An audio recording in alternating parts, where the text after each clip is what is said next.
Assalamualaikum warahmatullahi wabarakatuh. Selamat siang pemirsa dimanapun Anda berada. Jumpa lagi dengan saya Yacinta Dewi dalam acara kesayangan kita Beyond the Light dengan tema yang menarik dan narasumber yang spesial tentunya.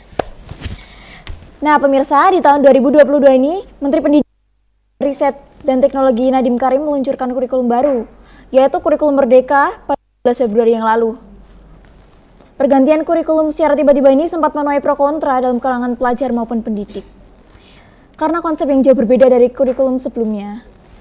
Sesuai dengan tema acara kita kali ini ya teman-teman, kita akan mengundang beberapa orang dari kalangan pelajar untuk mengeluarkan pendapat mereka tentang kurikulum merdeka dan mindset anak milenial.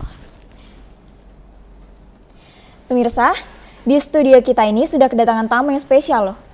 Ada Dimas Marvian dan Nabila Febri yang akan berbagi pengalaman serta pendapatnya tentang kurikulum merdeka. Selamat siang Kak Dimas, Kak Febri, apa kabarnya? Baik.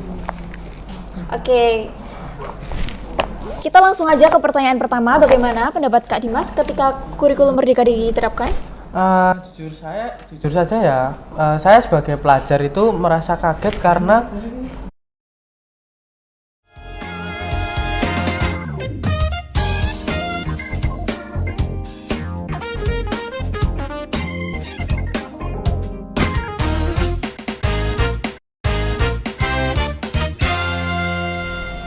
Assalamualaikum warahmatullahi wabarakatuh. Selamat siang pemirsa dimanapun Anda berada. Jumpa lagi dengan saya Yacinta Dewi dalam acara kesayangan kita Beyond the Light dengan tema yang menarik dan narasumber yang spesial tentunya ya. Nah pemirsa, di tahun 2022 ini Menteri Pendidikan, Kebudayaan, Riset dan Teknologi Nadiem Karim meluncurkan kurikulum baru, yaitu Kurikulum Merdeka pada 11 Februari yang lalu. Pergantian kurikulum secara tiba-tiba ini sempat menuai pro kontra di antara pelajar dan pendidik karena konsep yang terlalu jauh dengan kurikulum sebelumnya. Sesuai dengan tema acara kali ini yaitu mindset anak milenial, kita mengundang beberapa orang dari kalangan pelajar tentunya untuk mengeluarkan pendapat mereka tentang kurikulum merdeka dan mindset anak milenial. Pemirsa, di studio kita ini sudah kedatangan tamu yang spesial tentunya. Ada Dimas Marvian dan Nabila Febri yang akan berbagi pengalaman serta pendapatnya tentang kurikulum merdeka. Gimana kabarnya Kak Febri, Kak Dimas? Alhamdulillah baik. Baik. Ya, kita langsung ke pertanyaannya aja ya. Bagaimana pendapat Kak Dimas kalau misalkan kurikulum merdeka ini diterapkan? Jujur saja ya, saya sebagai pelajar itu sedikit kaget karena di kurikulum merdeka ini berbeda banget sama kurikulum yang lalu. Banyak pelajaran yang ditambah, banyak pelajaran yang dikurangi, jam pelajaran yang tiba-tiba wah sampai jam 6 sore bisa pulang. Terus ada banyak banget pokoknya yang ditambah dan dikurang itu kan. Sudah. Oh ya, untuk Kak Febri sendiri gimana pendapatnya seperti Kak Dimas? Untuk pendapat dari saya, menurut saya ada satu hal ini tentang peniadaan pekerjaan rumah alias PR ya.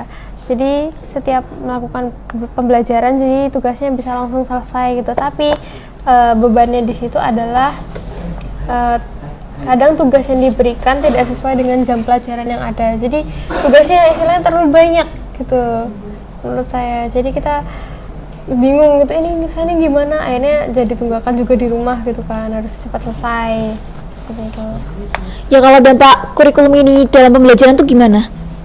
Dalam pembelajaran itu kayak yang tadi, contohnya tadi yang kurang fokus di pembelajaran gara-gara materi sama latihan itu kayak wah nyerang satu sama lain tuh. Kayak kadang ada beberapa guru yang cuma ngasih materi tanpa ngajarin kita, jadi materi doang gitu, minusnya di situ kadang.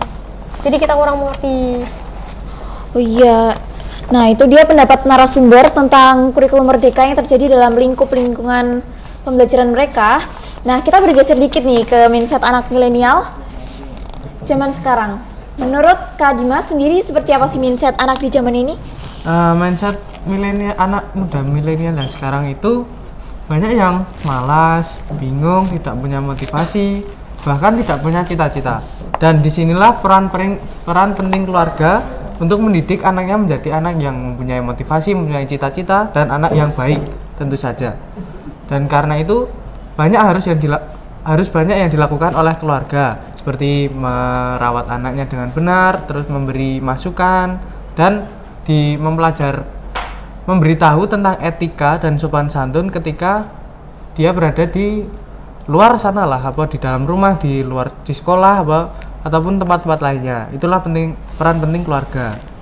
Dan jangan sampai ada timbul permusuhan di dalam perlombaan. Misalkan ada ulangan lah, terus ada anak yang mencontek, lalu ada anak yang baik melaporkan kepada guru. Nah, tetapi anak yang mencontek ini malah marah.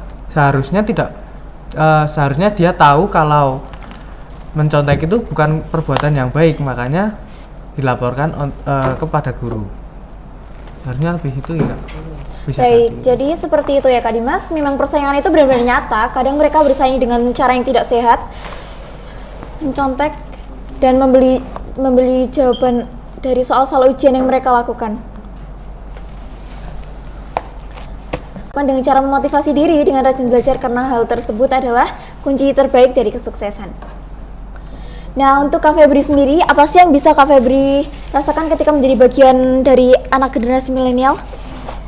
Sebagai anak milenial, kita tuh nggak bisa luput dari majunya teknologi. Dan jadi majunya teknologi ya contohnya seperti adanya smartphone, yang lain-lain itu kan. Jadi dengan ada smartphone kita tuh banyak orang yang udah tergantungan gitu, jadi lupa akan segalanya. Jadi dikit-dikit scroll sosmed, dikit-dikit nonton, dikit-dikit kan. Nah, itu bikin kita jadi kurang fokus gitu. Nah, minusnya di sini karena kita nggak memanfaatkan waktu dengan baik, ada etikanya juga yang sering kita langgar ketika bersosmed, kayak menonton konten yang tidak benar gitu, terus komentar yang nggak baik gitu. Dan tentu saja ada hal lain seperti kurangnya bersosialisasi gitu. Jadi kalau ada sosmed, handphone itu kita jadi kurang ngobrol sama orang tua, sama teman-teman juga mainnya cuma HP doang gitu. Nah, jadi gitu guys. Nah, satu nih pertanyaan terakhir. Ya. Apa sih pengaruh mindset tersebut dalam kehidupan sehari-hari Kak Dimas dan Kak Feby? Kalau aku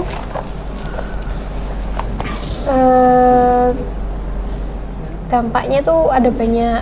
Contohnya yang tentang teknologi tadi ya, adanya HP kita jadi ketergantungan gitu, kurang bersosialisasi, terus ada melakukan tren-tren yang enggak gitu, yang seharusnya nggak kita lakukan gitu kan. Banyak juga. Banyak. Dan saya mau sedikit berkomentar tentang kurikulum Merdeka yang pulang sampai jam 6 sore tadi. Menurut saya itu kurang efektif karena belum lagi ada yang ikut ekstrakurikuler bisa sampai pulang jam 7 atau jam 8 malam.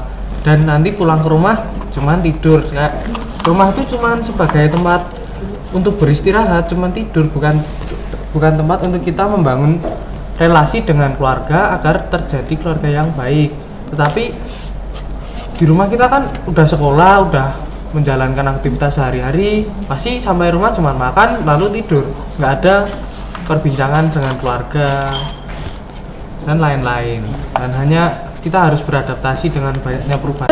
Semoga dengan adanya kurikulum Merdeka akan memudahkan pelajaran dalam melakukan pembelajarannya. Sampai ketemu lagi di acara kita selanjutnya. Saya Yacinta Dewi. Saya Dimas Marfian. Dan saya Nabila Febrianti. Pamit undur diri. Wassalamualaikum warahmatullahi wabarakatuh.